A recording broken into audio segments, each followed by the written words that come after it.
Welcome. I am your host, Manpreet, aka MMA Lock of the Night, and your boy on Twitter at MMALOT, and joined by my guy John Stargarian. You guys can follow him at MMA Fox, and we are here propping you up for UFC Vegas 47, headlined by a middleweight scrap, back-to-back middleweight main events that we got actually coming up.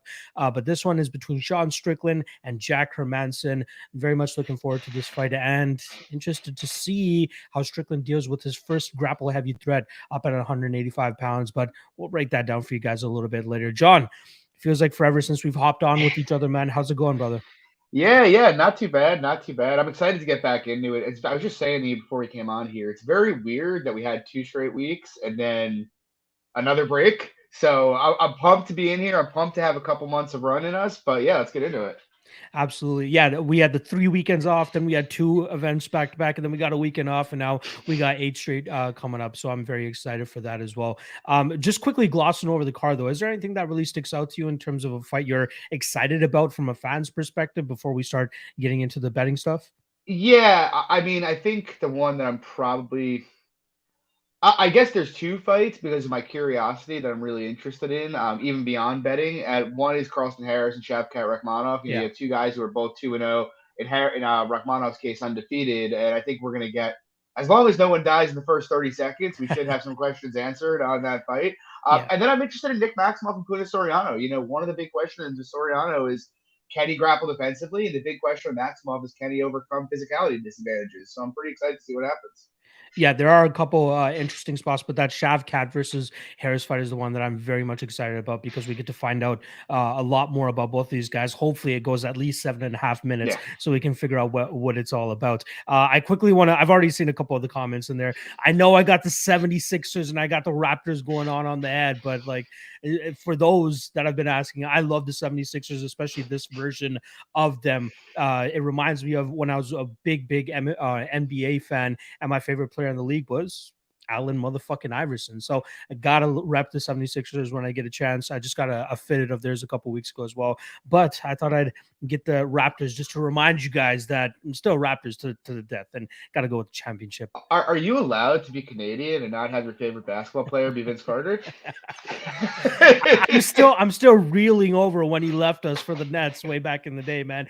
You know those moments when like you're like, I remember where I was when X happened. Yeah. I remember exactly where I was when I found out that Vince Carter got traded to the Nets. that will never leave me. I'm sure I was like 11 years old, 12 years old when it happened, but that would never ever leave me. Thankfully, I still have my guy Allen Iverson to cheer for, but still.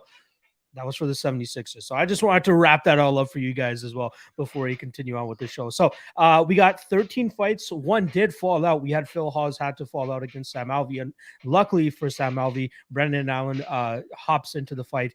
And we are right back up to 13 fights. So let's kick it off with the first fight of the night. We got a flyweight belt. Malcolm Gordon welcomes Dennis Bondar to the UFC, and we got obviously heavy chalk here on the Ukrainian Bondar, minus 280 for him, plus 225 the return on Malcolm Gordon.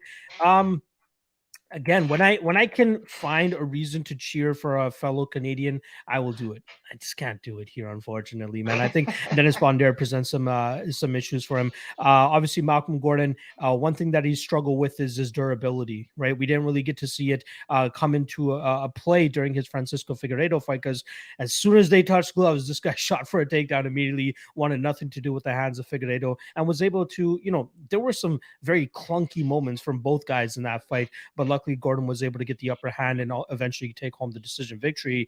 But like he doesn't react well to getting hit, even in that Figueiredo fight. Obviously, we saw him go down against Sumudarji, and then in the Amir Albazi fight, easy takedown from Albazi, and it looked like Gordon hits a sweep, but it seemed like more so that Albazi was trying to set up that triangle choke, which he did successfully, and obviously gets the tap that night. Here against Bondar, Bondar is a grapple heavy guy, sometimes a little bit overzealous, and could leave himself to be reversed or get his back taken. But I feel as though with how easy the takedowns will come here for him against Gordon, he's going to want to take this fight to the ground immediately, and I think he'll be able to cut through his guard without much issues. Gordon obviously black belt in jiu-jitsu, so sure, he could have some success if this hits the ground, but I really think that Bondar will have that advantage from the top control. Again, pass the half guard, pass the side control, get the full mount, whatever it may be, and then I think he should be able to find the finished there shortly thereafter. But minus 280, again, UFC debutant, sketchy competition, especially on his come up in the regional scene. I'm not sure what that company or that rule set is where they're fighting on that open mat type of thing, and then they only get like a certain amount of time on the ground. It seems like they stand up the fight as soon as there's any type of stalemate. Professional Fighters Union or whatever that shit is. Yeah, that was so fucking sketchy. Like, there's moments where they let them, work on the ground for like 40 seconds. Then there's moments where they let them work for like 10 seconds. It's weird as hell. It didn't really help the style of Bondar, right? And that type of rule set, especially that loss that he had to that kid. I can't recall the kid's name, but that was a way better striker. And obviously that guy wanted to fight on the feet, and that's where he was getting his work done. Malcolm Gordon, again, working with Joseph Altolini. I'm not sure if he's really made those improvements in the striking game the way that people expected him to. But we'll see if he can showcase anything here against Bondar, because if he beats him anywhere, sure, it could be in a scramble or anything, but it should have to be in the striking realm for him to have success, in my opinion. I'm going to go with Bondar. My favorite prop on it, and I might actually sprinkle a little bit on it myself, is Bondar inside the distance at plus 100. Again, can't justify minus 280 at this time. Say what you want about Malcolm Gordon. We saw how the Francisco Figueiredo fight went. He can still get his hand raised. So let's not bet against him at chalk. Let's try to get that plus money on the inside the distance, which I think is absolutely possible here for the debutant, Dennis Bondar. Now, John, I know you got some strong feelings about my guy, Malcolm Gordon, so please do hit us with it. I would say strongishly unstrong. Yeah, I mean, Bondar's tape is weird, man. First of all, like you just touched on it, that professional fighters union stuff, I don't even know if I can take like anything from it, because just like, the dynamic between a ring to a cage is massive. But now we take away the ropes and it's basically a ring with automatic stand-ups. And it's like, I don't know how much stock I can even put into that, to be honest. And then you have the rest of his tape is really against a bunch of guys who are just like F-tier fighters. Like, these guys are not going to be fighting, ever anywhere near the UFC. They're not going to be fighting high regionals. And so it's kind of hard for me to get a good beat on Bondar. I do have some concerns with him. Generally, I think his striking is pretty wooden. I don't think, I think there is room for him to improve and become like an average striker. But at the moment, his head movement isn't really where it needs to be at this level, and he just doesn't really look comfortable leading exchanges. And with that being the case, I don't think he's a skillful enough counterpuncher to really have extended success at this level. And then on the other side, look, his wrestling looks, from a technical standpoint, his wrestling seems solid. He has a good double leg. When he's in top position, he postures very well. He throws good ground and pound. He does a pretty good job of passing and maintaining position. But again, like I touched on, the big concern for me is the guys that he's fighting are just so bad that we're not really seeing what happens. Like, these guys, no one's going for an underhook or looking to create space. So it's like, what happens, when someone does that? And the one guy he fought who is not a complete tomato can in an actual cage was Francis Jacques, who is 7-4 and has lost like 3 fights in a row. And in that fight, he won the fight. He finished Jacques. But he also got his back taken in that fight, and he got taken down twice. And the takedowns did not come with much difficulty for Jacques. And to me, that's a pretty big concern, because, like I said, Jacques is the best fighter he's fought in an actual cage, but I don't think Jacques is anywhere near a UFC caliber fighter. And the fact that he was able to take his back presents some real concerns to me. And on the other side, you have Malcolm Gordon, who candidly is not a UFC caliber fighter. Apologies to Canada, but the reality is 3 other Canadians on this card, so it's all good. And I'm betting one of them, so exactly. So I think it's a weird fight, because I agree with you. The striking improvements that were kind of expected from Gordon just haven't materialized. Like, I like the fact that he was willing to lead and pump a decent output on the feet against Baby Fig, but with that said, it looked pretty ugly, to be completely honest. He's still very, very hittable. We know he's pretty fragile. I guess I'd give him a slight edge standing, just because, like I said, I just don't think Bondar is particularly comfortable on the feet. Grappling is interesting. Like, technically, I think Bondar looks like the better technical wrestler than Gordon. I think he has the better top game than Gordon, and I think Gordon has a pretty weak bottom game, if we're being honest. I also had the same observation with regard to the Albazi fight, where, it did look like he swept him, but then he managed to get that triangle in deep pretty quickly. So, so that's somewhat questionable. I guess for me, though, the big concern here is just like, Gordon is going to be the same size as Bondar. He hasn't fought many guys that are his size. He's probably stronger than most of the guys Bondar's been fighting. And we know Malcolm Gordon is going to try to attempt takedowns. Whether he gets them or not is a question. We don't know much about Bondar's takedown defense. The only real data is the Jocks fight where he was taken down a couple times, and then the Alexander Lungar fight, which was in one of those professional fighters union, fights, and he was taken down and controlled in that fight quite a bit. And so I guess that's my question. I think if Bondar can get to top position here, he has a good chance to control Gordon and finish him on the mat. Gordon, the reality is Gordon is remarkably fragile. He's very, very easy to hit. And he tends to, I don't even know, it's kind of one of those classic guys where it's like, I don't even know if it's a durability thing or he gets hit and he just doesn't like it and wants out right away. I mean, that Sumadurgi fight was bizarre. And so, I think him getting finished on the mat by Bondar is pretty in play. But on the other side of things, I also kind of think if Gordon gets the top position, he could do some real work here. And that's kind of, for me, where I think this money line might be a little off. I look at it and I'm like, I know, Malcolm Gordon has better jiu-jitsu than Francis Jocks, who got his back. And so I know Malcolm Gordon is going to attempt takedowns. And I know Malcolm Gordon has fought much better competition in general than Dennis Bondar has. And so I have moderate interest. I haven't decided if I'm going to bet it yet. I'm watching the line. It's still climbing. Gordon gets out to that plus 250 range. I might take a stab. In terms of, a prop for the fight, it's kind of tough. I don't hate the Bondar. The thing is, the Bondar ITT is a minus number, so I don't love that. Yeah. I kind of like Gordon by submission in terms of pure value dart stab because it's up at plus 700, which I think he could get a decent position here. But I guess, what I'd recommend is just I'd almost prefer just fight doesn't go the distance. It's minus 160 on some books. It looks like that line's actually coming in a bit. Gordon is very fragile. He can be finished everywhere. He's not great on the mat himself. Bondar gives up position on the mat fairly easily. And these guys are both sloppy with not a lot of defense on the feet. So I think it's a pretty good recipe for the fight finishing. I like it. Yeah, I'm hoping Bondar inside the distance. Again, I'm still considering it. Again, once it hits that minus line, I'm not as enthused about taking it as well. So, all right, let's move on to the next fight here. We got a welterweight scrap between Jason Witt and Philip Rowe. A ton of line movement on this fight throughout fight week now. Philip Rowe now since that minus 130. Earlier in the week, he was closer to that minus 170 range. Plus 110 now is the return on Jason Witt. Now, pretty meme-ish fight here, right? It's you got Jason Witt who could absolutely control this fight if he's successful again the takedowns and controlling Philip Rowe on the ground. There are some issues with Philip Rowe in terms of getting back to his feet at times. Even with his long, lanky frame, he still kind of struggles off of his back at times. But on the feet, I don't mind his striking style. He does use the range pretty well. It seems like even the Leon Shabazian fight and the Orion Kosi fight, he does a good job in terms of trading from his distance that he's comfortable with, especially when the guys that he's fighting are start to slow down.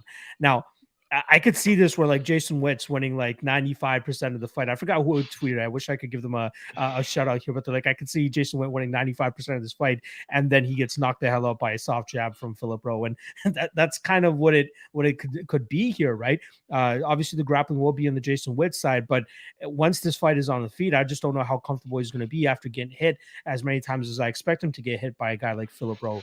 So I kind of understand from a stylistical standpoint why the line is starting to come in on Jason Witt, but I'm still pretty firm on the Philip Rowe side here in terms of thinking that he'll be able to find the finish here. I do think that, again, 2, 3, 4 takedowns, whatever it might be, I think we'll see at a certain point Philip Rowe start to touch that chin of Jason Witt, and I think he's eventually going to go down. So Philip Rowe KO is kind of what I've been leaning on as my prop for this fight, and that's currently sitting at plus 165.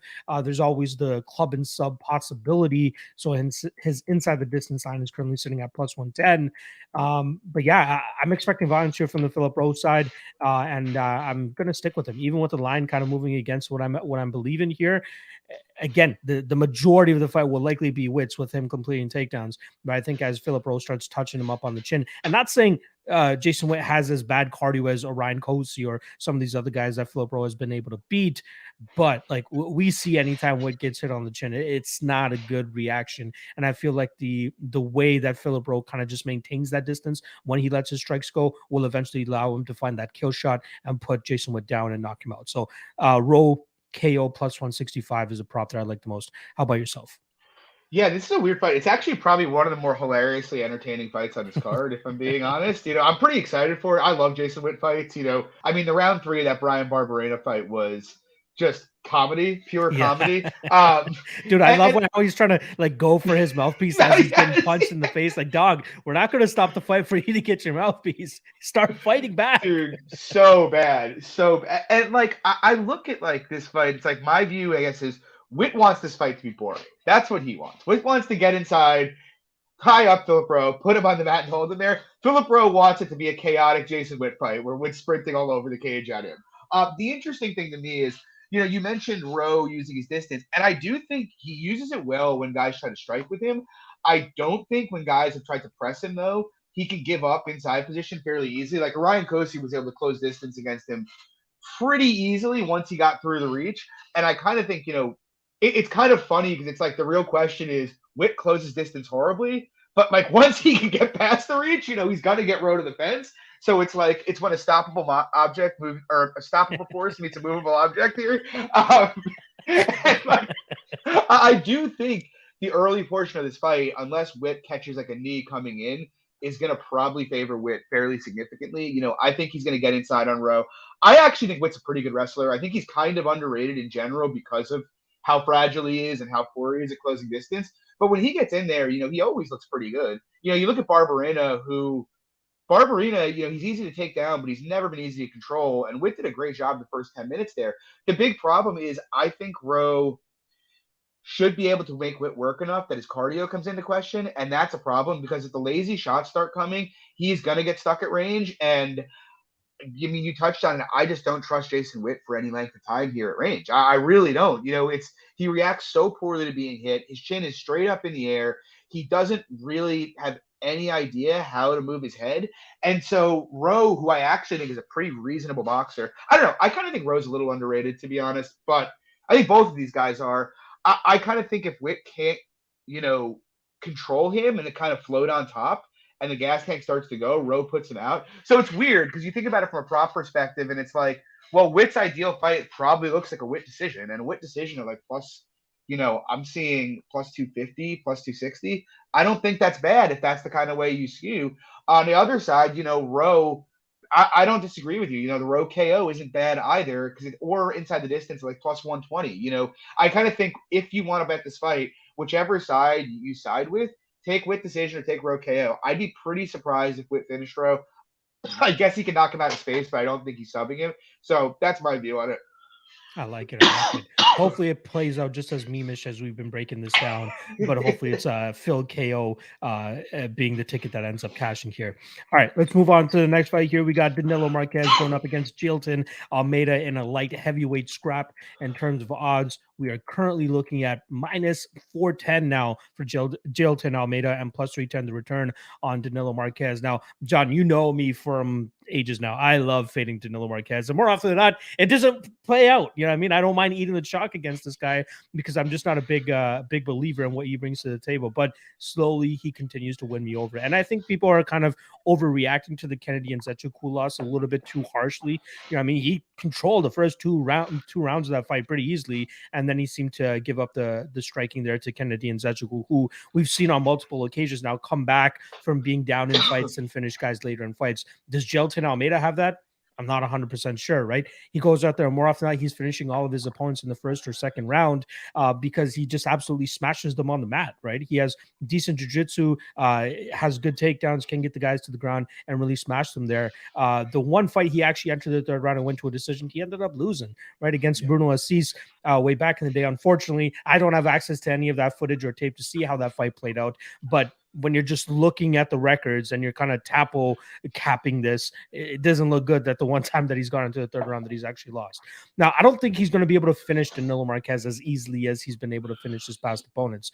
If Almeida was a better striker than he is, I'd be a little bit more impressed, I'd say. His striking is more so, for me, it's more flash than actual substance. It's like he throws big, heavy shots, no real combinations or anything like that. But for the most part, it seems like he throws those big, heavy shots to eventually close the distance and drag his opponent to the ground. But that's where Danilo Marques wants to work as well, right? He wants to get this fight into the grappling exchange. And if this fight does hit the mat and that's where it ends up playing out, there's no way Jilton Almeida looks minus 400. Just go back and watch the fucking Contender Series fight. Like, sure, he beat a Ov, you know what I mean? He beat a Nasruddinov or whatever the guy's name is, but watch that fight, man. He's very over aggressive in certain spots, gives up positions, gets reversed, and although he ends up coming back and still winning that fight, doing that against a guy like Danilo Marques could prove to be fatal for him in this spot. What I'm trying to actually see is, well, Danilo is obviously going to be the bigger fighter here.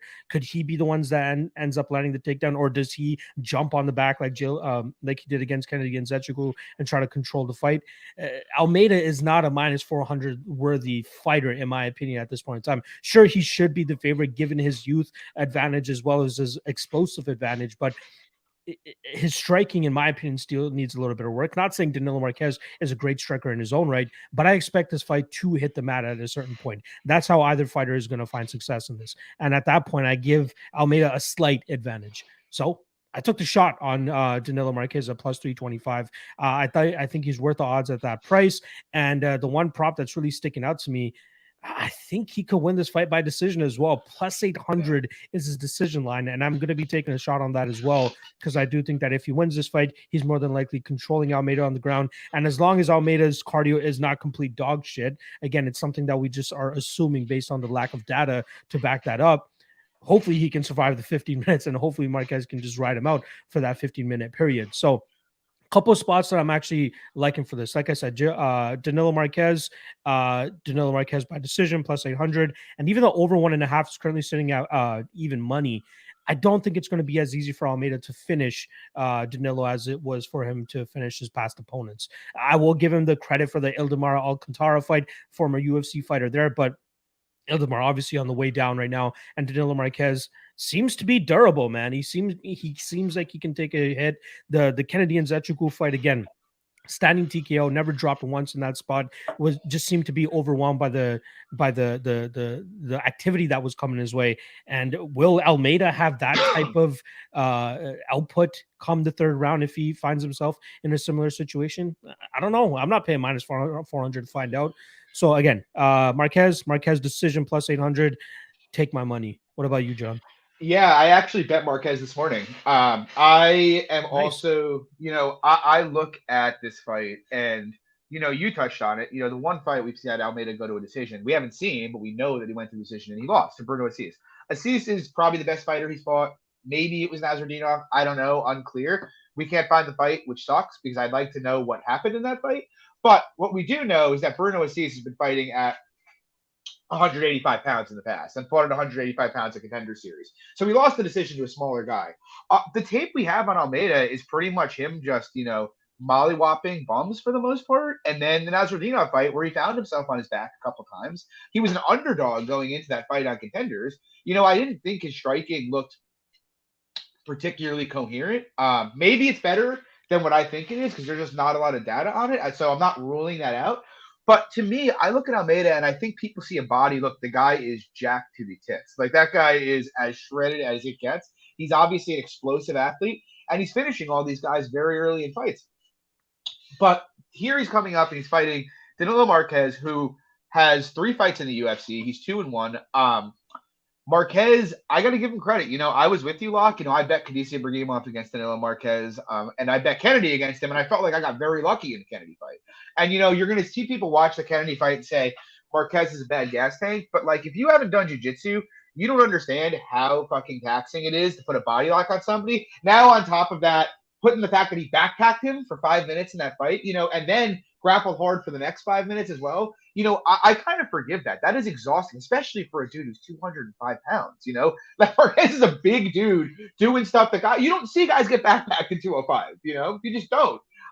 So I kind of forgive that a bit. I saw Sean Orr mention this yesterday, but he fought a bunch of the fights where his cardios look suspect regionally were on short notice for him. So I kind of forgive it. And what I will give him credit for, and this is where I kind of dismissed him coming into the UFC, he's a much better wrestler than I thought he was.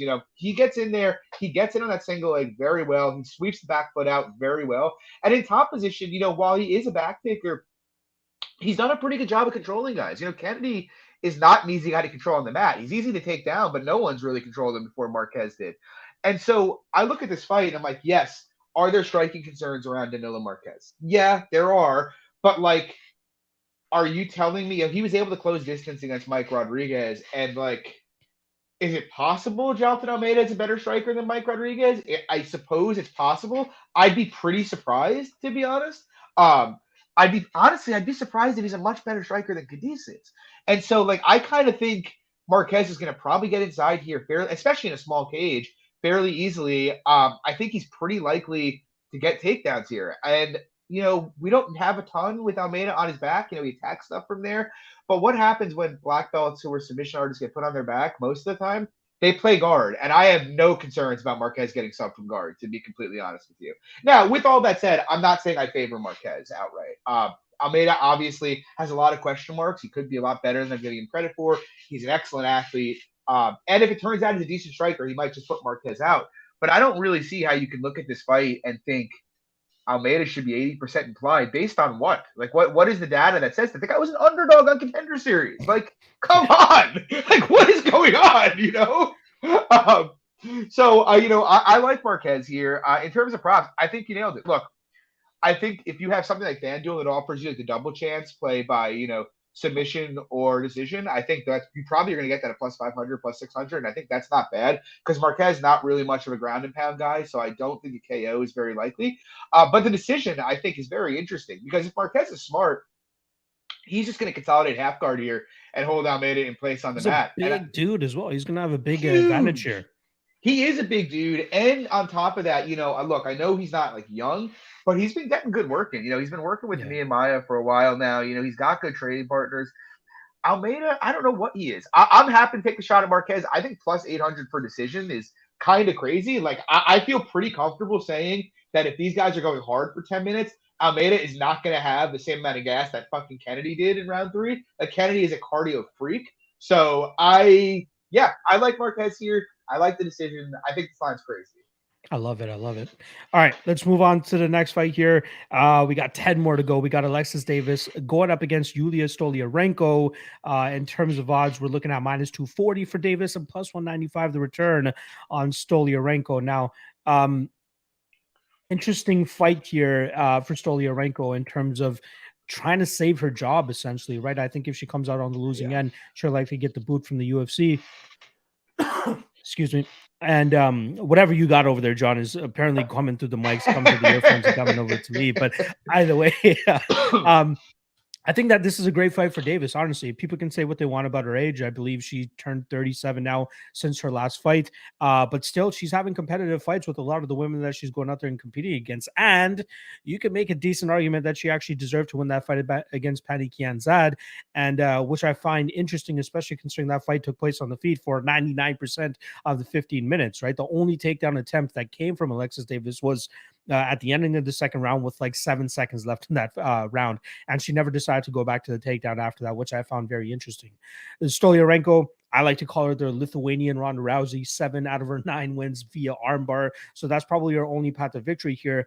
But I feel like a tenured black belt like Alexis Davis should be ready to defend that and ready to take full advantage of that, whether Stoliarenko wants to overextend on those submission attempts and Alexis Davis is able to reverse and get back into a proper position on top. And even if this fight remains a striking battle for 15 minutes, I absolutely favor Alexis Davis here. Stoliarenko's technical aspects of her striking are nowhere to be found. Like, more often than not, when she's throwing her strikes, they all look off balance, and it seems like if you counter at all, you could just drop her at any point. And Davis, even at 37 years old and 36 years old when she's competing, her striking game looks to be improving as well, right? That used to be the shittiest part of her game. Pardon my French there, but like that used to be the worst part of her game earlier in her career. But now we're seeing her go out there and having these solid performances, right?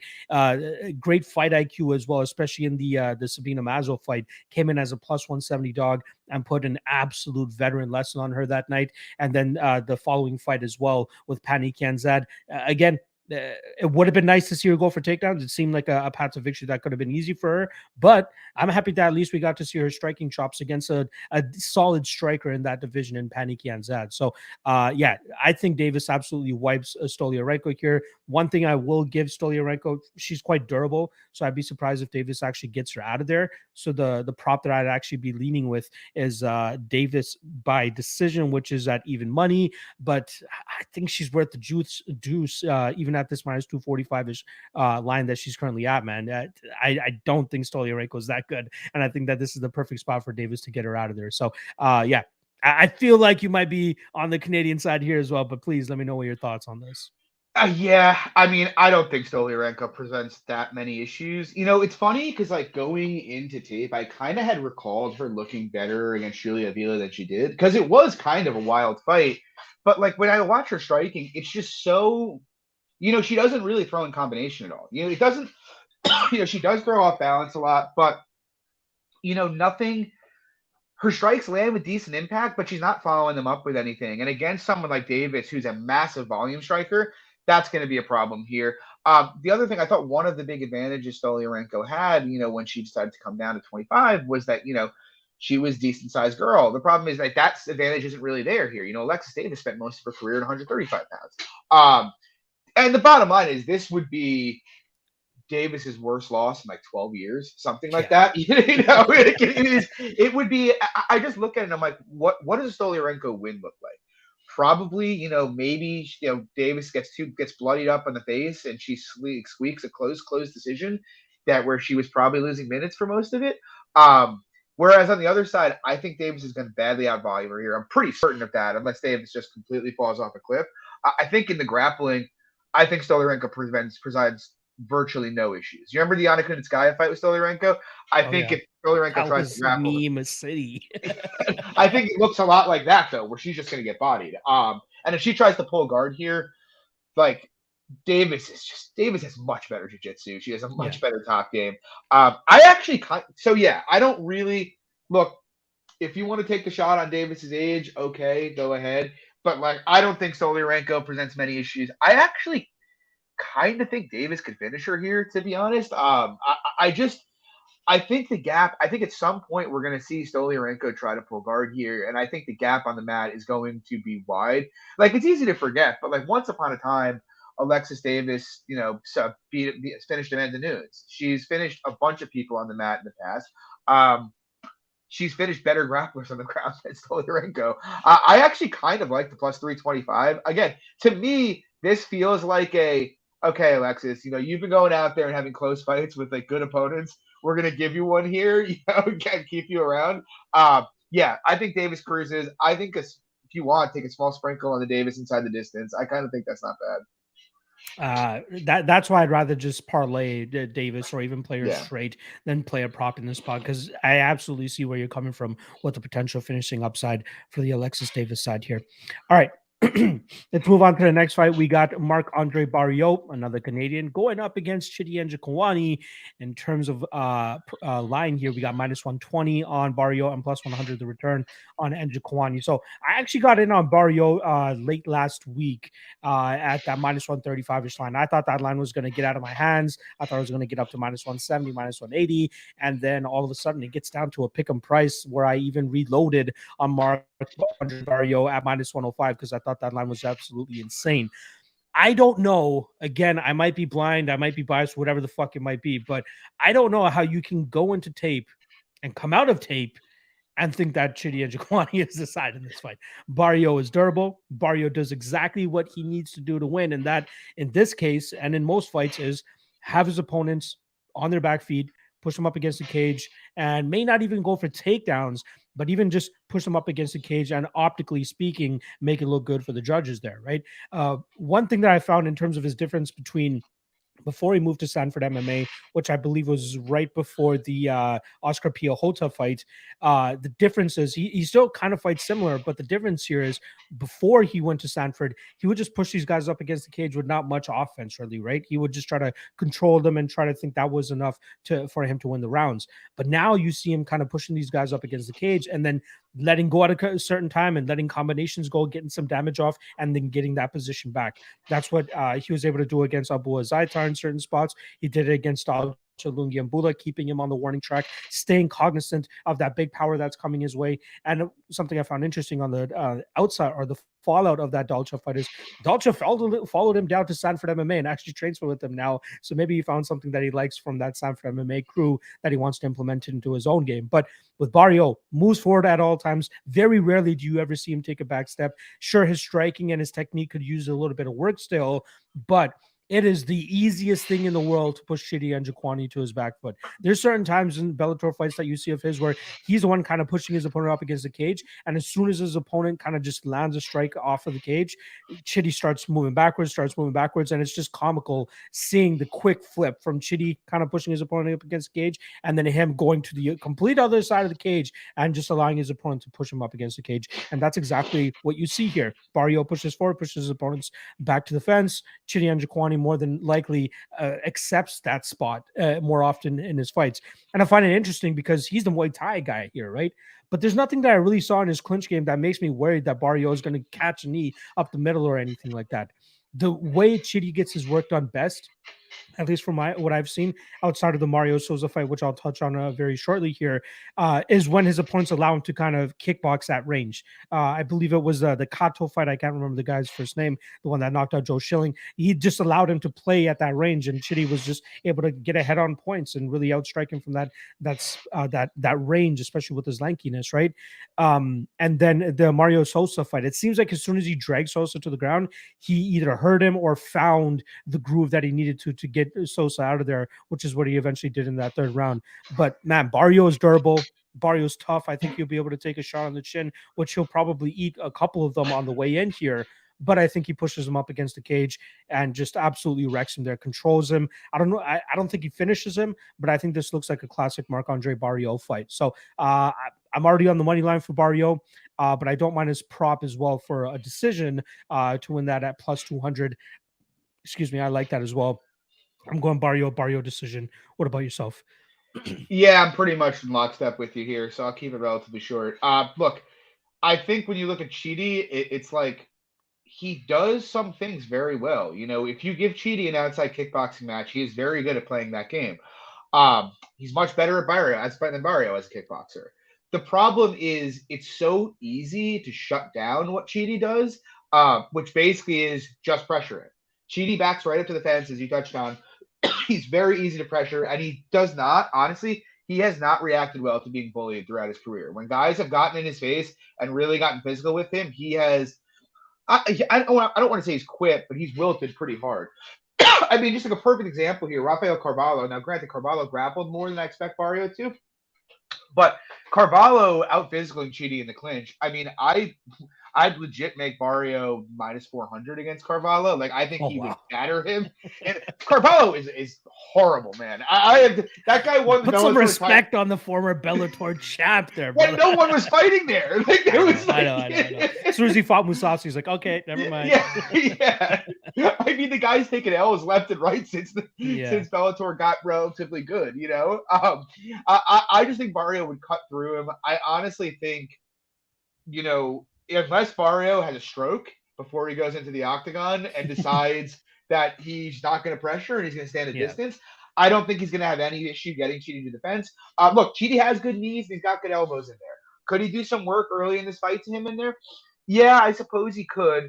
But Barriault is extremely durable. I think he's going to be stronger in there. He's got great cardio. And even if he has a rocky round one, I kind of think it's only a matter of time until he takes over this fight. Look, there's a very specific archetype for what beats Marc-Andre Barriault. It's pretty much, can you jab and move? I mean, you look at, or can you beat him in the clinch? He lost to Sanchez and he lost to Jocko because he fought two guys who were better than him in the clinch. And both those fights were very close, by the way. And he lost to Jun Young Park because Park was able to just jab and move the entire fight. I don't think Chidi checks either of those boxes, to be honest here. And so I kind of just think, look, Chidi's going to have his back on the fence in 30 seconds. Like, that's what's going to happen here. Now, maybe he can take a round off him with landing knees in the clinch, but it's only going to be a matter of time, in my opinion, anyway. I think Barriault is a great spot for him. I think he's a top 20 middleweight, to be honest. He's going to run up against an athletic ceiling at some point, but I don't think this is it. I like Barriault. I like decision. I'm with you here. Love it. I love it. Finally get Canada on the board as well with Alexis Davis earlier as well. All right, let's move on to the next one here. Wow, triple Canadian slot here. You got another one. I don't know why I thought this one was on the main card, but we got Hakeem Dawodu going up against Mike Trizano. In terms of odds, -170 for Dawodu now and +150 to return on Trizano. Dawodu was actually, he was closer to that -200-ish range late last week, but now obviously money coming in on Trizano. A close fight. If you want to talk odds, like percentages, this is pretty much a 50-50 fight, which, obviously you'd want to be betting on the Trizano side here. Both guys, good strikers. Obviously, Tiger Showman trained Mike Trizano, and then with Hakeem Dawodu fighting out of Champions Creed in Calgary. But both guys have extensive Muay Thai backgrounds. Actually, I'd say Hakeem has a little bit more of an extensive Muay Thai background, but both of these guys are pretty much strikers, right? You got Trizano, who's going to have a size advantage in this fight, and that could help him kind of just stay on the outside, maybe just land kicks and try to out-volume Hakeem from that side or from that spot. But I feel like we'll see Hakeem actually be the one to attack the legs here and try to use that to close the distance and let his striking go. But given how close I expect this fight to be, I just can't justify a bet on the Hakeem Dawodu side, which is why we start looking at props, right? There's a couple of things or a couple of ways that we can look at it. I do believe that this fight goes the full 15 minutes, -275 on the over 2.5. Seems a little chalky, but seems like a spot that is more than likely going to hit. Fight goes to decision, -195, slightly better number for 2.5 more minutes. But just take the decision prop on whichever fighter you think is going to win, right? That seems to be the way to go about it here. So Dawodu by decision is currently sitting at +110. And then on the flip side for Trizano, you got about +300, which I think is obviously a little bit more value on that side. But I got to go with my guy, Amin Hakeem. I do think he ends up landing slightly more volume. And that's where it's going to come down to. Who lands more strikes? Who makes it look better for the judges? I'm going to go with Dawodu. No bet for me there. +110 on the decision line. That's what I would bet if I'd bet anything. I'm just staying away from this one. I hope it's fun. What do you think about this one? Yeah, Mike Trizano lives about 10 minutes down the road from me, so I really, really wanted to get on him here. But, it's weird because I like Trizano, and I've backed him a bunch in the past. I think he's a decent fighter. He's a good boxer. He's got a decent low kick. He's a decent grappler. And, he's a well-rounded fighter who's probably never going to threaten the top 25, top 20, top 25, but he'll probably stick around in the UFC for 8 or 10 years, for like 15 fights, just because, look, he's going to beat lower tier fighters and he'll compete with guys at the bottom of the top 25. But, he's pretty capped athletically and physically. And on the other side, you have Dawodu, who I actually think is quite talented. He's a very diverse striker. He just has a bunch of different attacks he can offer you. He's very difficult to hit. He fights pretty well off the back foot. He's decent in the clinch. The big problem for me with Dawodu is he fights with a style that judges just really don't like, that tend to, try to use feints and draw out your opponent's attack and punish it. And he doesn't have power on top of it, and he's not a very good grappler. So Dawodu's been to 4 split decisions in the UFC, which, look, I don't think some of them should have been split decisions, but the reality is judges are seeing them that way. And that's something you have to bear in mind. And so I thought I might like Trizano, but just looking at it, I look at this fight and I'm like, could Trizano win a volume-based decision here, or maybe have some grappling success here and there? Yeah, I suppose he can. But I kind of just think, they're somewhat similar fighters and that neither of them keeps a super high pace. Both of them tend to react to what their opponents are doing. And while I like Trizano's game, I think Dawodu is just a lot more diverse and a little better at reading angles and setting stuff up than Trizano is. And so ultimately, look, I think it's going to be a fairly close fight here. I think you have to edge Hakeem, though. It's the kind of fight where it could be a close fight that Hakeem wins pretty consistently. And, in terms of, how you're going to play prop-wise, I agree. Trizano's a pretty durable guy. Look, Ludovic Klein may be a fraud, but he does hit hard, and he never really put Trizano in any danger at all. I kind of think I skew Dawodu by decision. It's like +125. I actually, honestly, it's a big fat number, but goes the distance. If you have one of the books that's offering -190 or -225, I think that's a pretty good line, to be honest. I'd be very, very surprised if this fight finished, to be honest with you. Yeah, I actually seen it play out pretty similarly to the Dawodu and Arce fight, which is hilarious Yeah. because Arce and Trizano are teammates as well, right? So I wouldn't Yep. be surprised if it plays out similar to that. And if I'm not mistaken, it was a split win for Hakeem that night. And that was one that I didn't understand how it was a split, but but the judges That's don't just like how it Hakeem. looks optically, right? Like Yeah, it's just yeah, to the judges sitting cage side. It's a close fucking fight. Both guys are landing the same amount of strikes, all that. Like that's what exactly I see happening with this fight as well, yeah. which is Same. why I don't want my money anywhere near it. All right, Yeah. let's move on to the next fight here. I believe it is the prelim headliner. As long as Topology has their order correct here. We got Miles Johns going up Oof. against John Castaneda, minus 180 now on Miles Johns. He was actually up in that minus 250 range for a large part of last week. And plus 155 is now the return on John Castaneda. Now, I've seen, it seems like MMA Twitter is all on John Castaneda. That just seems to be the spot there, right? I get it from an odds perspective, but I still feel like Miles Johns is improving. He's getting better, especially with his striking, right? He mainly came into the UFC with the takedown heavy reliant game with some decent striking, right? A lot of power, a lot of winging hooks, a lot of blitz attacks and stuff. But now his striking seems to be making improvements where he can start to hang with some of these guys. But with that said, I believe John Castaneda is the better technical striker in this spot. He throws in combinations. He has good leg kicks. If I'm not mistaken, he's a southpaw as well. So that always brings some issues into fighters' games. But I think the ace in the pocket here for Johns has got to be the takedowns, right? I think at any point when he wants to, he can initiate the takedown or even initiate a clinch. I think he'll be the stronger guy in those situations, and that's where he'll start to kind of pull away with this fight. I don't mind the dog shot on Castaneda, especially in that plus 200 range, but I still do think that Johns ends up coming out with his hand raised in this spot. I like John's decision. Castaneda is quite durable. I believe he's been finished once, but that was years and years ago. But I do like Johns here. Johns by decision plus 130. I don't mind it. I actually haven't parlayed with Alexis Davis myself for a 1.5 unit spot there. But yeah, I like Johns in this spot. Couldn't predict the line movement. I didn't think that Castaneda would get that much love from the public, but I don't hate it. Plus 200 Castaneda, I don't hate it, but I still think Johns gets his hand raised in the spot. How about yourself? Yeah, I more or less agree with you. I think the problem so it's funny because I taped the Johns fight and I knew Castaneda was a southpaw, and when I came out of tape, I'm like, man, I really, really think a good southpaw is going to give Johns quite a bit of problems, just because I think Johns' best weapons, being that jab and that low kick, aren't really going to be as available against somebody a southpaw with really good footwork. So I was excited to tape Castaneda. The problem is I just don't think Castaneda is very good, and that's really, I don't. Could Castaneda come out much improved and win the foot position battle and jab and land his left a lot? I guess, but I'd be pretty surprised. He's been around for a while. It's not like he's a super young, prospect here.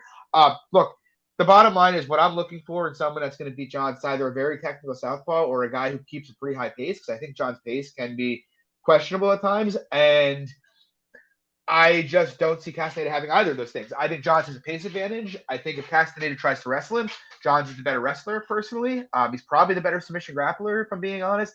And then at distance, it's look, like I said, I think there are holes that Johns is going to have and have to deal with at some point when he fights somebody that can capitalize on them.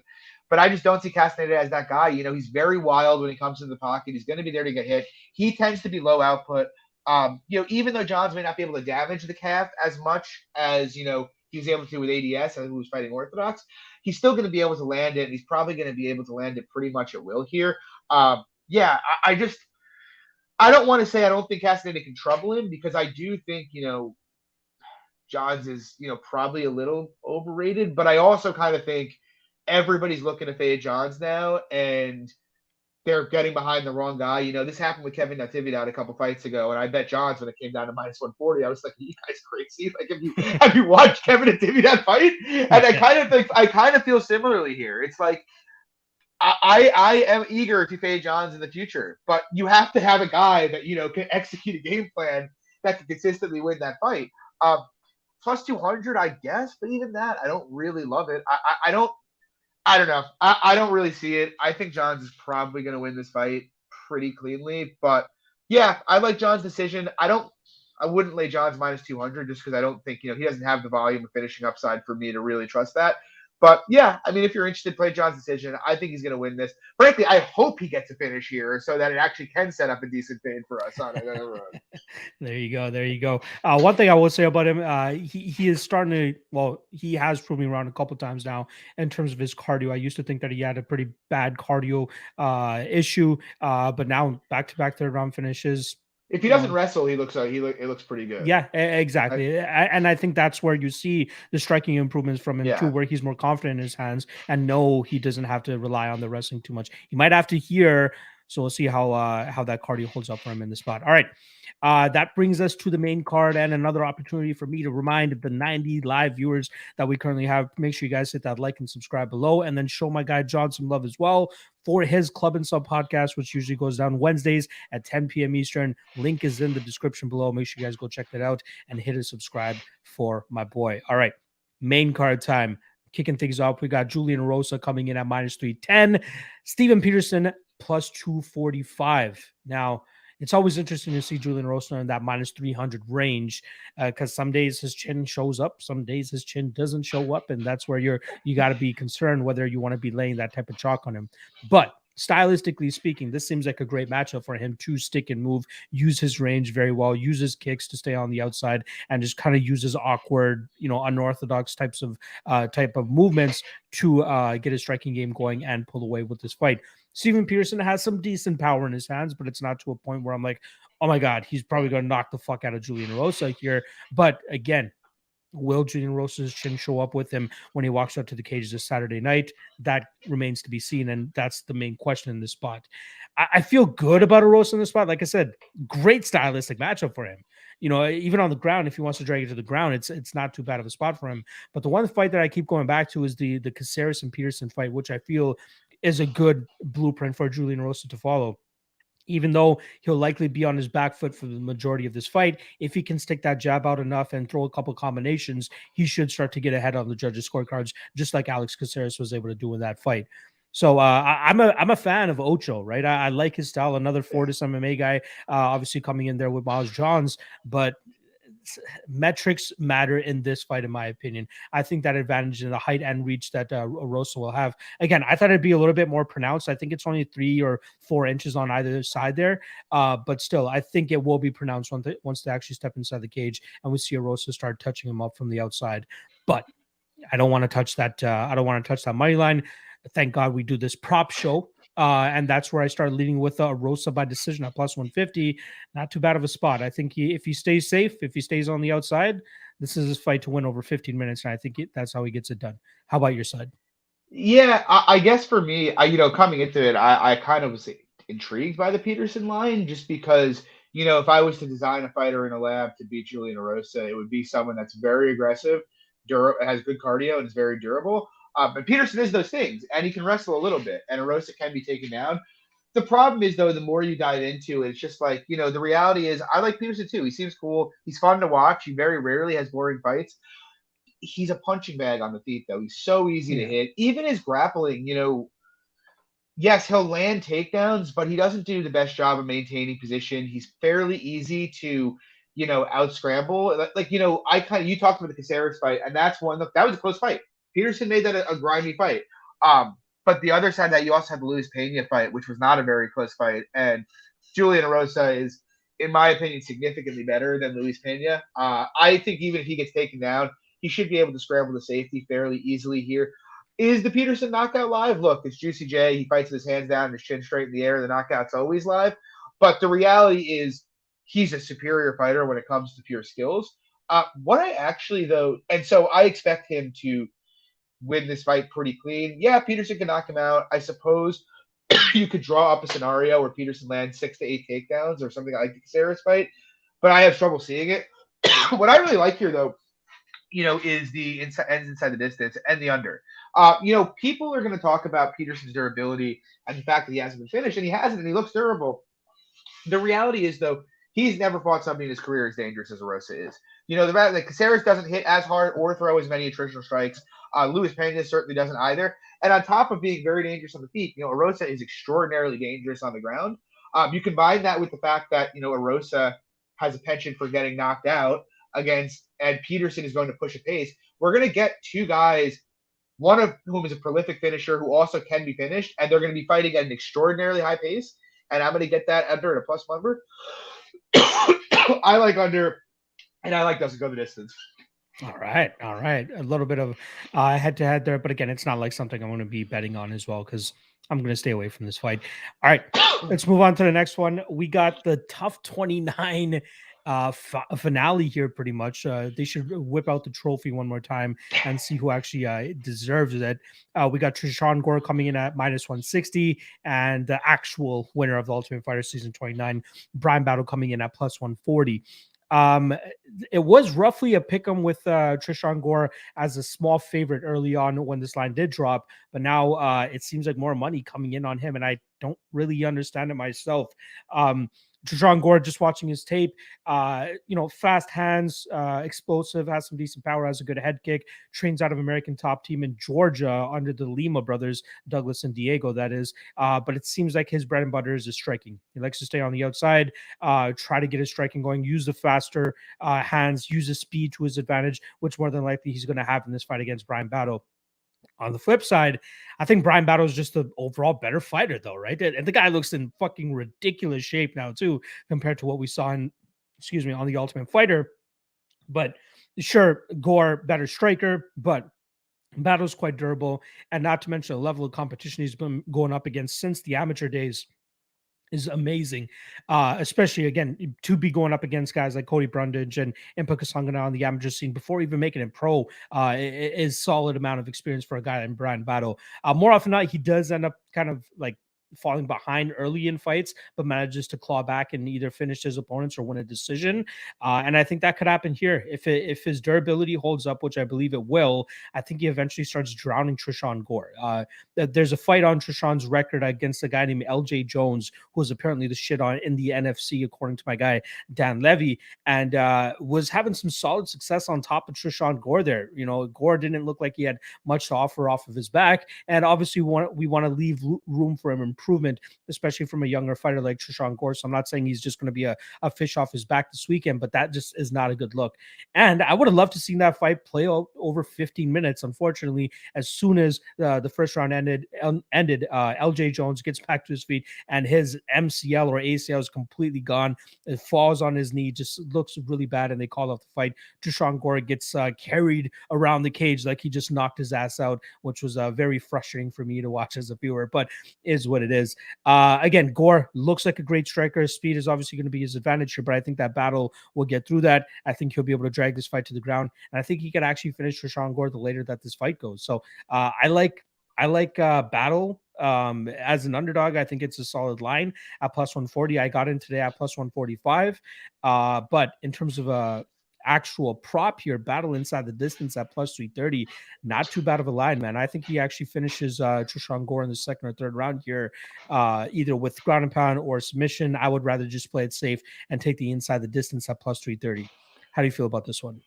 Yeah, Battle's probably my most confident take in the card, to be honest. And I'm not betting him like big or anything, but like, it's funny because I didn't watch The Ultimate Fighter, and then when I was seeing on Twitter, everybody's like, "Oh, Trizano Gore, this guy's the truth. He's gonna win it."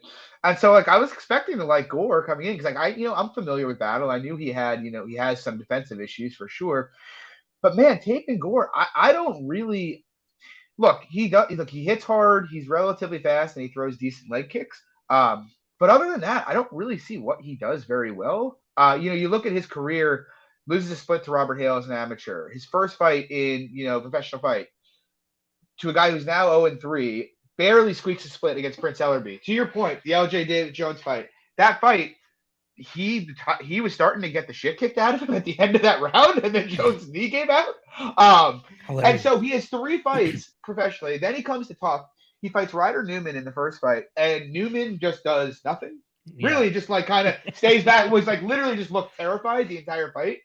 Too terrified to engage. And so it's like, I don't want to give him shit for that. It's not his fault that Newman just wouldn't engage him. But at the same time, I can't take that much from it. And then he has this fight with Gilbert Urbina, and Urbina just sprinted at the same right-hand counter 3 or 4 times in a row and just kept getting dropped by it.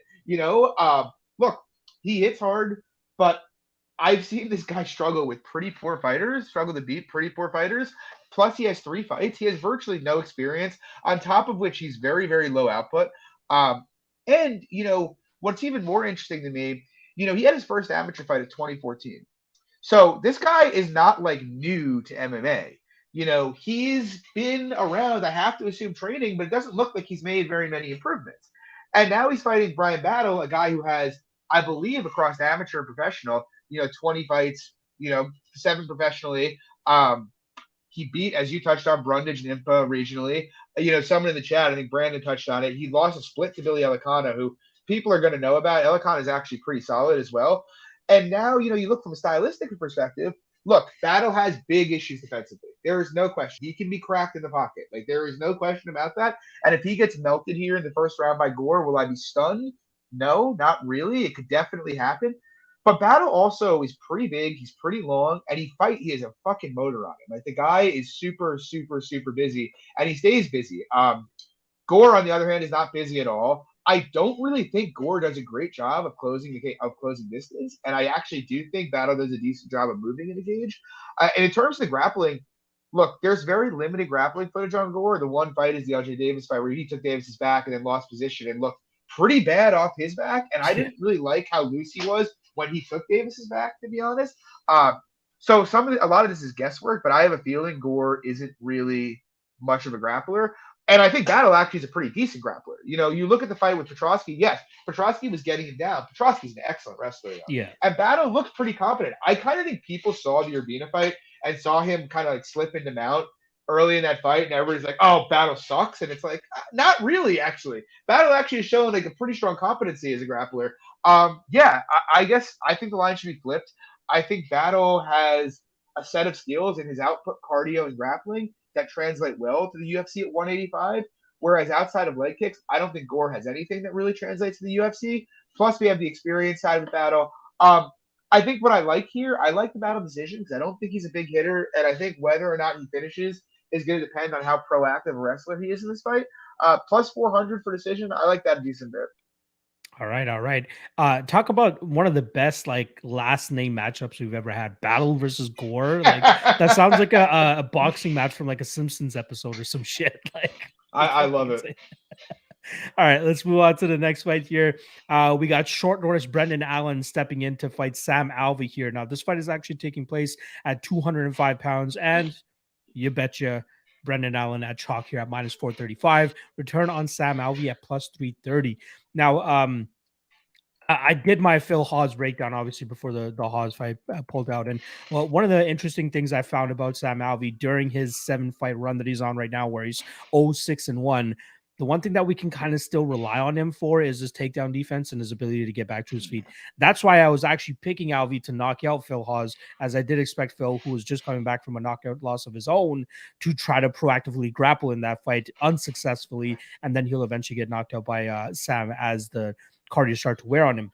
But Brandon Allen, right? It used to be his advantage used to be getting the fight to the ground and trying to wrap up submissions. But now, he is getting more comfortable in the striking range. Sure, he got knocked out by Chris Curtis, but Curtis is a way more refined striker than what Sam Alvey brings to the table. I could see either Brandon Allen win this fight up against the cage or staying at distance similar to the Punahele Soriano fight and kind of just rip kicks to the body, stay on the outside, use the length, use the range, and just, stick and move as best as possible. But then there comes the questions, right? Like, how ready was he to actually take this fight? Sometimes when guys take a short notice fight, they go down to the division that the fight is actually supposed to be at, but this one's actually going up at 205 pounds.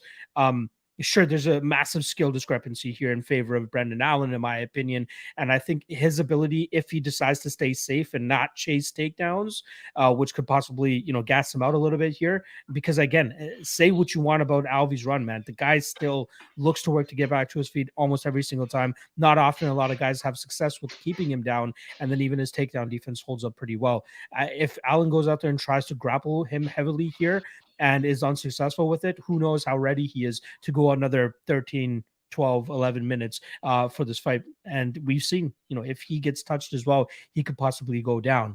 I do like the Allen side here. And we don't have many props actually available for this fight, but Over 2.5 at even money. I don't mind that. Allen via decision at +1. That's +165 right now. That's kind of where I'm leaning. I think if he plays it similar to the Puna fight, he'll get his hand raised no matter what.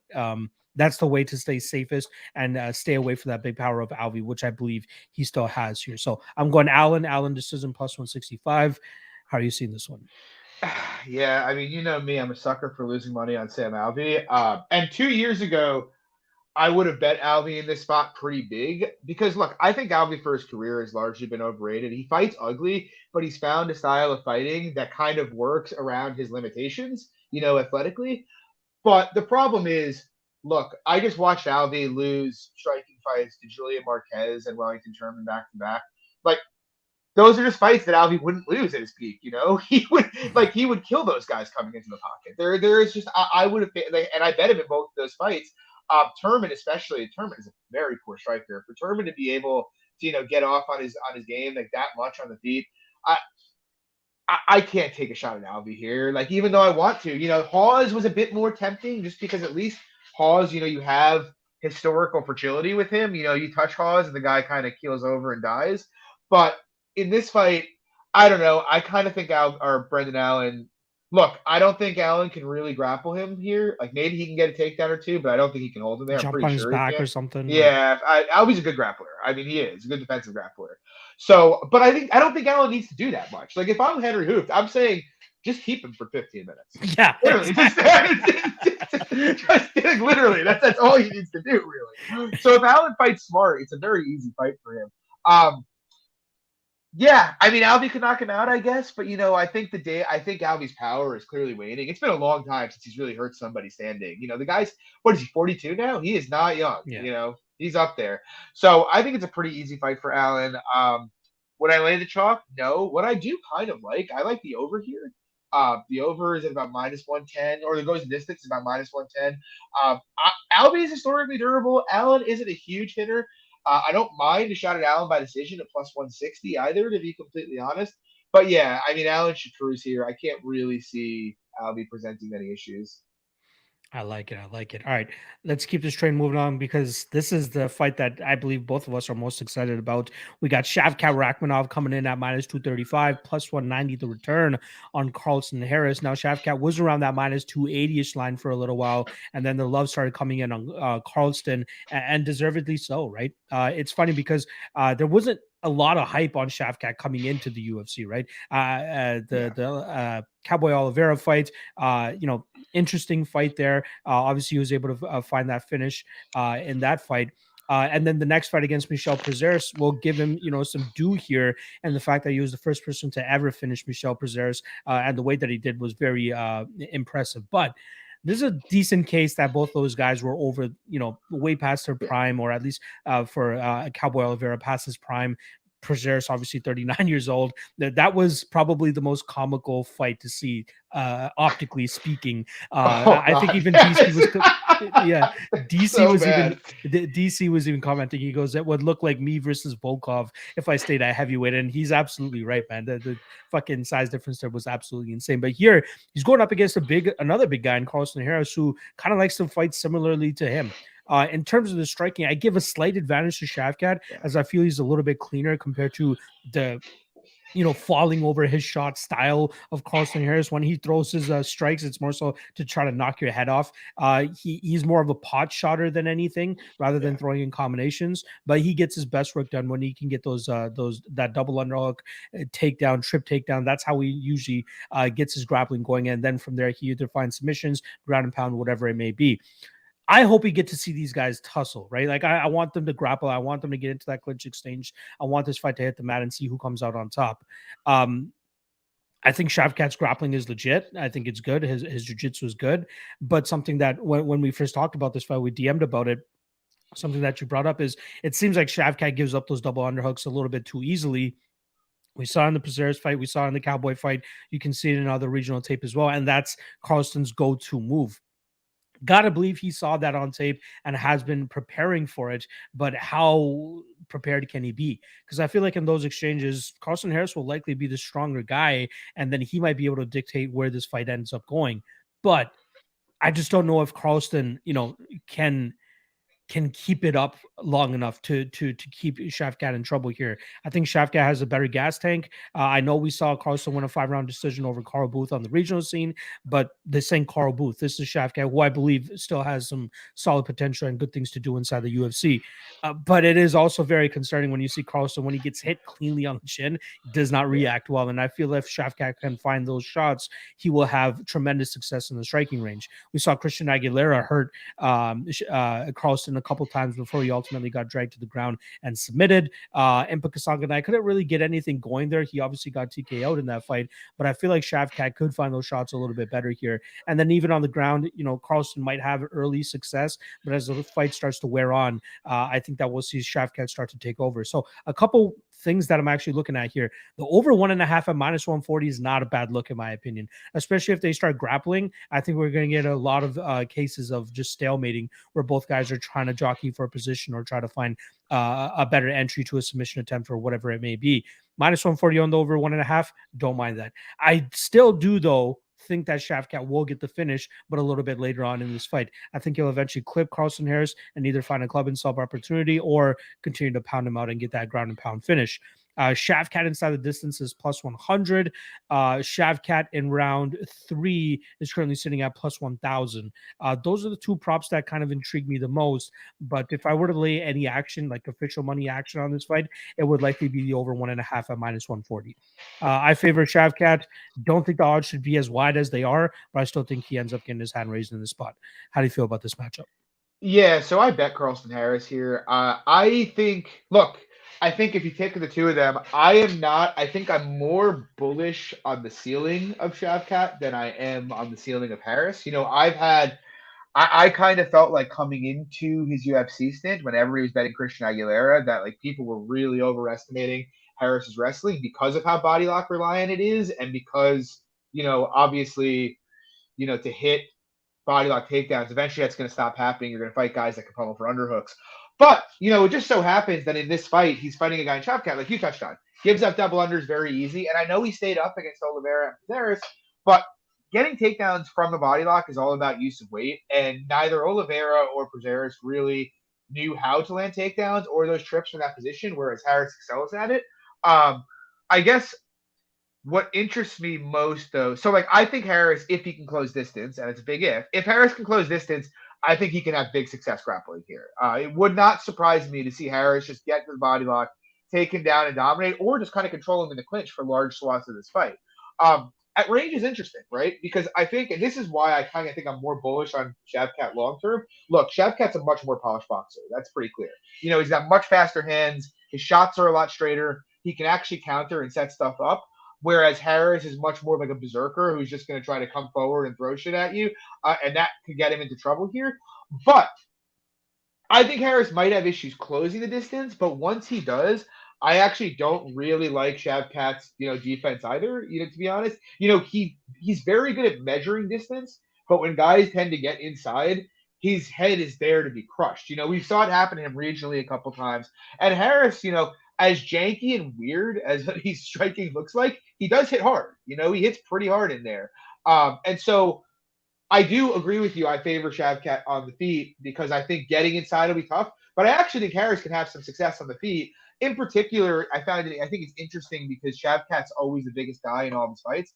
And Harris is pretty close to the same size as him here, which can work both ways for both guys, right? Harris is used to having to close distance against somebody, and Shavkat isn't used to having somebody who can reach him. So it's interesting. I think there's opportunities for Harris to have some success on the feet, though I think Shavkat has a strong chance to knock him out there. But to me, if it just comes down to the fact that I think Harris is going to be able to get Shavkat to the fence, and on the fence, you look, maybe Shavkat's improved there, but we've seen him give up double unders over and over to a guy who is excellent out of the body lock. I'm not saying I outright favor Harris. I think it's a very close fight. I might even lean Shavkat just because I do think Shavkat's chance for knocking Harris out is a bit higher. Decent chance he ices him on the way in. But I do think if this goes the distance, I feel pretty good about a Harris win, to be honest. Because if it goes the distance, it means he's not getting stuck at range. And I think he's going to win most of the minutes of the grappling here. So I have a bet on Harris on the money line. I actually kind of think, Harris by decision at +700 is pretty interesting. That's he's 7-3 in decisions in his career, and Shavkat's never been to a decision before. So I like the Harris by decision plus 700. I also don't really mind the over, though. Again, if Harris can't close distance, that could be pretty sweaty. But yeah, I like Carlson Harris here. I think it's an interesting fight. I like it. Always can rely on my guy John to make a solid case for a solid underdog. All right, let's move on to the next fight here. Co-main event time. They absolutely should have put Shavkat and Harris in the co-main event spot. Yeah. Come on, I don't. Dude, get it. I mean, look at this. Look at this card. Like, how did Dawodu and Trizano end up on the undercard? I know. It makes absolutely no. I would have been fine with the Brian Battle Gore event, considering the Ultimate Fighter ramifications. But we have Punahele Soriano going up against Nick Maximov as the co-main event here. Minus 190 on Puna, plus 160 the return on Maximov. And man, it's an interesting fight because there's still so much that we need to know about Maximov against legitimate competition. Puna, he's been looking okay. A lot of his win success has been coming from getting knockouts and dropping these guys and finishing them early. When he starts to get extended like he did in that Brendan Allen fight, that's where he starts coming up short and he can get picked apart from range. But luckily for him, Nick Maximov is nothing special on the feet either. He needs to get the fight to the ground to find any success, and he makes no bones about it in any of his fights. All of his fights usually hit the ground within the first minute of the fight. Cody Brundage fight, all of his regional fights, the Oscar Kota fight, I believe the kid's name was, on the Contender Series when he took him on at heavyweight and did a good job of getting him to the ground. But Puna does have a wrestling background that could come in handy in this fight. And then from there, I think that he should be able to do some decent work against Maximov. Does he knock out Maximov? I'm not 100% sold that he will, right? I think Maximov, from what I've seen, seems durable, but has he been punched by a guy like Punahele Soriano? That's remained to be seen yet. And Puna could absolutely send him into orbit if he lands cleanly enough here. But what I think is going to actually end up happening is we're going to get a lot of clinching. We're going to get a lot of possible takedown attempts here from Maximov. He's going to close the distance very irresponsibly, which could leave him to get knocked out, in my opinion. But if he does close that distance, get his hands around Puna, there's going to be a lot of jockeying for position to, either defend a takedown or get the takedown. But I think Puna will do a good enough job in terms of defending them. And then on the feet, I think Puna can touch him up. I just don't know if he can knock him out, right? We can't put so much stock in standing knockouts, especially at this level. And Maximov, again, still young in the sport. His durability has got to be crisp at this point in time. Nothing has really shown me that he has a bad chin. But like I keep saying here, we haven't seen him get cracked by a guy like Punahele Soriano. So when I made my breakdown for this late last week, I ended up going with Soriano via decision, just defending takedowns and landing enough shots on the feet to win it, optically speaking. Plus 350 is what that line is currently now.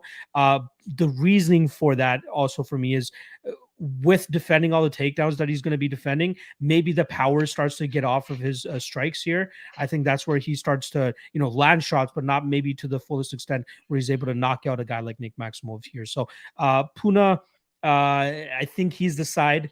Prop I'm still trying to figure out, but I'm going to stick with the decision prop here at plus 350, and even the over 1.5 at minus 160, a little bit juiced, but I do expect those grappling exchanges to allow this fight to go over that 1.5 round mark. So Puna decision. What about you?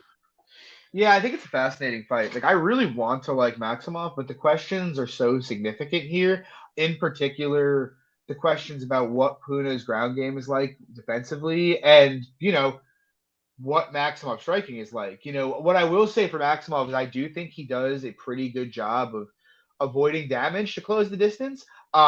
And I do think, and I noticed, I saw Liam Pick's Fights mention this the other day, and I looked at it, and he was 100% right. Puna does leave some openings where you can kind of change levels on him for a single leg with that, lead right that he likes to throw. And I think that'll be there for Maximov. But I just don't know what happens once that happens, You know what I mean? Like, once he gets Puna down, then what? Or once he tries to clinch up. We saw Todorovic try to clinch Puna up and have really no success with it at all. We saw Pickett briefly try to and end up on his back himself. Just not many guys. Allen tried to clinch him up, couldn't really. Now, that doesn't mean Maximov can't. Obviously, Maximov's a specialist, and that's kind of his game. So maybe he can get that position. And I will say the fact that Maximov was able to out-grapple Brundage, who's fought at 205, who threw William Knight around, actually was kind of impressive to me. And this is obviously back at 185 here. But Yeah, I don't know. I think it's weird because like there are things in Puna's game I just don't like. But obviously he's the more seasoned striker. Obviously he's the more dangerous finisher on the feet.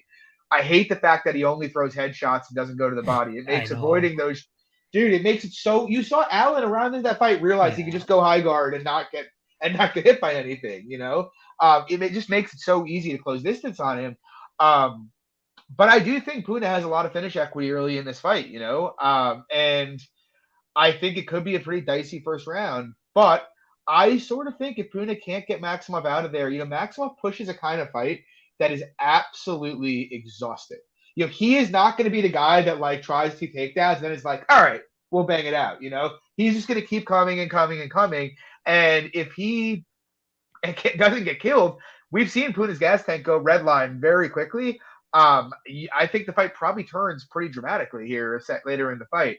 I think what's pretty interesting to me, I kind of like, I don't want to take any big overarching props here, but I kind of like Maximov submission. It's about plus 350. I think that's an interesting shot. Just because, I mean, a Maximov win probably looks like him dominating the grappling. And if that's the case, he's probably going to find a sub at some point, And on the other side, I think taking Puna, maybe throwing in like Puna round 1-2. I think you have like plus 230 and plus 500 for Puna in round 1, Puna in round 2. I think those are interesting ways to play it. But again, I don't have a lot of passion here because it's like we don't know how Maximov's going to react against somebody as dangerous as Puna, and we don't know how Puna is going to react to Maximov. So all we do know is questions will be answered.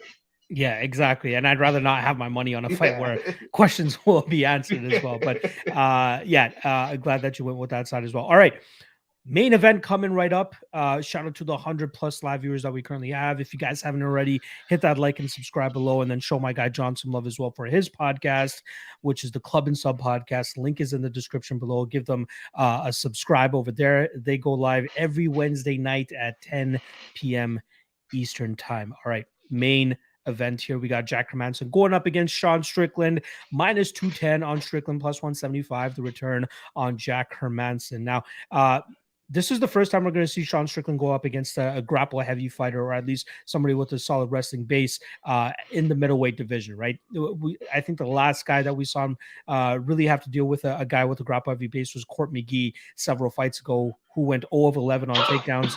And if you want to go even further than that, the Kamaru Usman fight, I believe Kamaru went 2 of 7 or 2 of 8 on takedown attempts there, but had a lot of trouble holding Sean Strickland down, but obviously was still able to get his hand raised, be a decision that night just off of activity alone. But I honestly see this fight playing out similar to the Marvin Vettori fight for Jack Hermansson, where Jack might land a takedown or two, but I do think that we'll see Sean kind of just breaking with his output and volume, just staying in his face, keeping him on his back foot, and just letting the strikes go. I know there is a little bit of an unknown in regards to how Strickland deals with grapplers at this 185-pound range, but I'm not 100% sold that Jack is going to be the guy that just lays and prays on him or just holds him down for 25+ minutes or even submits him, right? Sean Strickland has that black belt in his back pocket. Hopefully that's enough to keep him out of any crazy trouble in this fight. And then once this fight's on the feet, I think, I think Hermansson gets absolutely drowned with the output and volume that Sean Strickland's going to be putting on him. I really like Strickland in this spot, man. He's been a little bit, I know he's been a little bit chalky in his last several fights, but he just seems like one of those guys in that minus 200 to minus 250 range that if you continuously back him, more often than not, he should be able to cash for you. And I feel like this is one of those spots where he'll do that as well. Again, slight unknown with the grapple heavy approach that Jack will come with, but I think that Sean Strickland is a much better version of Marvin Vettori, and I think that he should be able to get back to his feet and just outstrike. That is the main game plan here for Sean Strickland, and that's what we've seen every single time he comes out. He doesn't go for takedowns. He doesn't go for submissions. He wants to outpoint you and hit you more in the face than you hit him in the face. And you got to believe that he's going to be training, steadily with the takedown defense, right? There's I'm sure not sure. I know for a fact he's been working with Iwan Kutilaba day in and day out, working that grappling, working that wrestling, and not getting taken down. How it plays out in the feet, or in the actual fight, that remains to be seen. But I feel confident enough in his preparations and his coaches that they will be ready for that. Because if this is a 25-minute kickboxing fight and it's on the feet for the most part, you got to favor the output and the volume of Strickland here. So I like Strickland. I actually like the overs in this one as well. Strickland, as good of a striker as he is, doesn't really have many knockouts on his record as of late. I'd be surprised if he gets Hermansson out of there, but over 4.5, minus 130, don't mind that. Fight goes to decision, plus 100, don't mind that.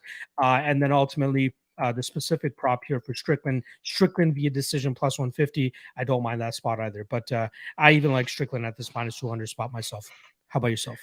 Yeah, I like Jack here, to be honest. I look at the fight, and my initial thought before I taped it was kind of like, I think Strickland's probably just going to box him up like pretty easily. But I went back, and first of all, I actually think the stand, like, don't get me wrong, if they box in the pocket, Strickland's going to box him up, obviously. But like, I actually think Jack's striking is probably a bit on the underrated side. And we haven't really seen Sean have to deal with a proactive calf kicker in the past yet, and Hermansson actually throws a ton of calf kicks. Given how Strickland basically stands straight in the air and as a boxing based approach, I think there's going to be openings for those calf kicks there. And I also just think in general, look, Jack has gone 5 rounds twice, and he's landed 150 and 120 significant strikes. The guy's going to keep a high pace unless he's getting dropped and hurt consistently. I kind of think he'll keep the margins at least relatively close. And then there's the grappling question, right? This is obviously the first time at 185 pounds Strickland's fighting a grappling threat. And look, I don't think Hermansson is necessarily – obviously he's not the wrestler that a Kamaru Usman is, right? But, we saw Alex Garcia take Strickland down 3 times, and that was at 170 pounds. We also saw in that fight Strickland kind of accept guard when he was taken down there. And so now he's here facing Hermansson. First of all, I think Jack's not the best wrestler ever, but he does have good timing. He's very good at, timing his takedowns well. And I think that can be problematic for Strickland because Strickland tends to stand very high. His stance is just very, very tall, which makes sprawling very difficult if someone times up their entries right. So I actually think Jack can get takedowns here. The real question is going to be what has Strickland learned from, in my mind anyway, from playing off his bat, because Jack, people forget it, but like Jack Hermansson has a great top game. It wasn't really on display in the Vettori fight because Vettori's an excellent grappler himself and is just flat out a better and more physical grappler, and he was actually able to kind of turn most of Jack's takedowns into top time for himself. But I think if Jack gets on top here, he's going to be able to control him and actually do some work from that position. Which isn't to say I don't think Strickland can work up. He might be able to. I just. I look at – sorry, it's my dog. I just look at this fight, and I think, yes, Strickland is the better striker, but, like, the margins – Jack can keep the margins close here, and I think he can have wrestling success.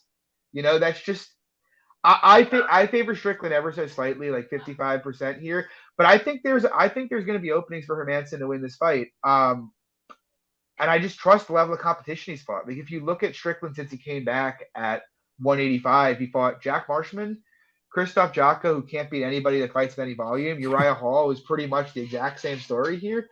And now he's fighting Hermansson, who actually has a strong minute-winning style. So it's going to be interesting because he hasn't fought a minute winner in the past. We have a big question about his grappling that we need to have answered at 185 pounds.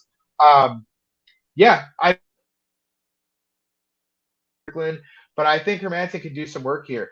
I also agree with you. I like the over. I'd be pretty surprised. Look, Vettori and Hermansson threw about 300 strikes at each other, and no one got hurt or finished there.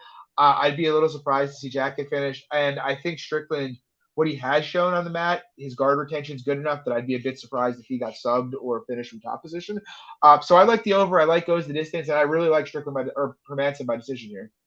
I like it. One thing I will say about the somewhat unknown that we have about Strickland's takedown defense at 185 pounds, it looked great at 170, right? Like he had the right techniques, right? He's digging underhooks, he's fighting the hands, pushing the head down, getting out of these bad positions, and then getting back to his game, which is striking. So hopefully that translates to 185 pounds. It's not like he's a small 185er either, right? He's a solid guy and a solid frame for that size. I'm sure he was cutting off a leg to try to make 170 to begin with. But we'll see if Jack has the chops to ground him there and keep him on the ground as well. All right, let's get into everybody's favorite segment, which is the 3 best prop bets. Let me just get this going for you guys. So Oh, as I always do. I don't know why I always forget that I always announce my Ultimate Weigh-In Show guest before we actually get into the prop bets here. So joining me for the Ultimate Weigh-In Show tomorrow, which will be going down at 3 p.m. Eastern, we're going with one of my boys. Goddamn, come on. 1 second. StreamYard is just fucking up on me here. 1 second. There we go. Okay. Joining me tomorrow is going to be my guy AJ DeVito from MMA Experts. He's been on my channel a couple of times. Solid dude, knows what the hell he's talking about, and his channel over there is absolutely exploding as well. So make sure you guys go show him some love. We'll be going live tomorrow at 3 p.m. Eastern. That's roughly about an hour after the weigh-ins actually wrap up, and we'll break down the fights for you guys one last time and cover anything that went down at the weigh-ins. Any fights that pulled out, anybody that misses weight. That's where we get to give you guys our final thoughts. All right, let's move on to the 3 best prop bets that we got for you guys. And I'll kick things off as always. First and foremost, I like Marques by decision, plus 800, Danilo Marques. I think if he's able to get those, the better of the grappling exchanges, which I think is way liver than plus 325 indicates, he could go out there and just grapple Almeida into the ground, control him for the majority of that fight, and win via decision.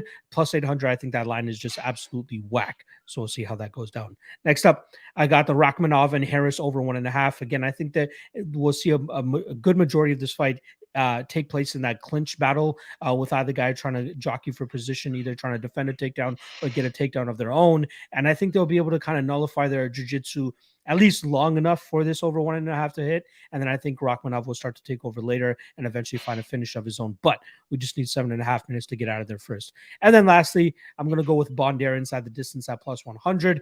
There was one prop that I wanted to pick that both John and Cody are on, so I didn't want to kind of regurgitate what they're saying. So I ended up going with Bondar inside the distance, which I honestly do like at plus 100. I think he gets Gordon out of there within the first 2 rounds or so, taking him to the ground, slicing through his guard, and then eventually finding a finish, whether it's by sub or ground and pound. John, you're up, brother. Yes, sir. All right, first up, we got Brian Battle via decision here. Bottom line is I think if Battle doesn't get nuked, he should win minutes start to finish fairly easily. I don't think Battle's a huge hitter, so I don't think he's really likely to finish Gore on the feet. Could he finish him on the mat? I suppose, but I think the majority of Battle's win equity is going to be a decision here. And so at 20% implied, when I have Battle about 60%, I think you're getting a lot of value. Next up, we got Jack Hermansson by decision. As I mentioned, I honestly think he's going to be able to get takedowns against Strickland here. I think he's going to be able to keep it more competitive on the feet than most people realize. And I think Strickland's grappling is good enough to not get finished on the mat. So I'd be a little surprised if Jack finished him, but if the grappling goes the way I have a feeling it might, I think this is going to get a grindy decision for Jack Hermansson. I think plus 450 is a gift. And last up, we got Marc-Andre Barriault, the power bar, taking on Njokuani. This is probably, like, after Battle, my favorite bet of the night on the money line. But in terms of a prop here, I like Barriault by decision. The bottom line is Barriault has the tools to win minutes pretty much start to finish here. But he also doesn't have many tools to finish. He's unlikely to sub-cheaty, and he's not a huge hitter. I think the decision should be closer to about Barriault minus 125, which, again, I think the money line is great, but this is probably my favorite prop on the board. Barriault by decision plus 200. Love it. I love it. And I will say that Barriault decision prop is the one that I wanted to add as well. But I'm like, let me just try to give you guys a little bit more angles so we're not saying the same shit over and over again. All right, let's get to Cody's props as well, which he sent me about 20 minutes before we went live here. First and foremost, he likes Erosa by decision at plus 160. I believe he believes that we'll see Erosa kind of dance around Steven Peterson and just touch him up from range. Next, he has Barriault by decision as well at plus 200. And lastly, Trizano via decision at plus 300. Kind of surprised that he's going against our Canadian there, but if you see some value, then I can't blame him either. Obviously, if you guys want to hear Cody's takes as well, you guys already know where to find him. Dog or Pass Podcast. I believe they usually drop their episodes Tuesdays or Wednesdays as well. So if you want to hear his thoughts and as to why he went with those props, you guys will find it right there. All right, John. Glad to get this one in the can. We got 8 straight events coming up. Next week, it is actually a pay-per-view event. So me and Cody are going to be over on the All-Star breaking down UFC 271 for you guys. But we're right back on my channel for February 19th, I believe is that card between I could be off on this. I believe it's Fizia versus Dos Anjos. That's going to be the next fight night card. So, just giving That's you a the good platform one. here. Yeah, giving you the platform here to say anything you want to on the way out, and then I'll wrap this thing up. Yeah, guys, just follow me on Twitter, MMA Fox. I'm always down to chat, whether you want to DM me, whatever. I love talking fights. Every Wednesday night, 10 p.m. Eastern, our show, Club and Sub Podcast. We'll be doing it next week for UFC 271, and joined by the great Mike's MMA Picks, myself and Luke. So, yeah, check it out, guys. You can see it below. Locke, thanks for having me on. No worries, my man. Appreciate everybody checking out the show. All 100 plus live viewers that showed up for the show. Make sure you guys hit that like, hit that subscribe, and then obviously go out there and subscribe to the Club and Sub podcast. Link is in the description below as well. All right. Appreciate everybody joining us. We will see you guys next week for UFC 271, and I'll see you guys tomorrow for the Ultimate Weigh-In Show, 3 p.m. Eastern with my guy AJ DeVito. Good luck on your bets, and War Marc-Andre Barriault. Let's fucking go, Mab.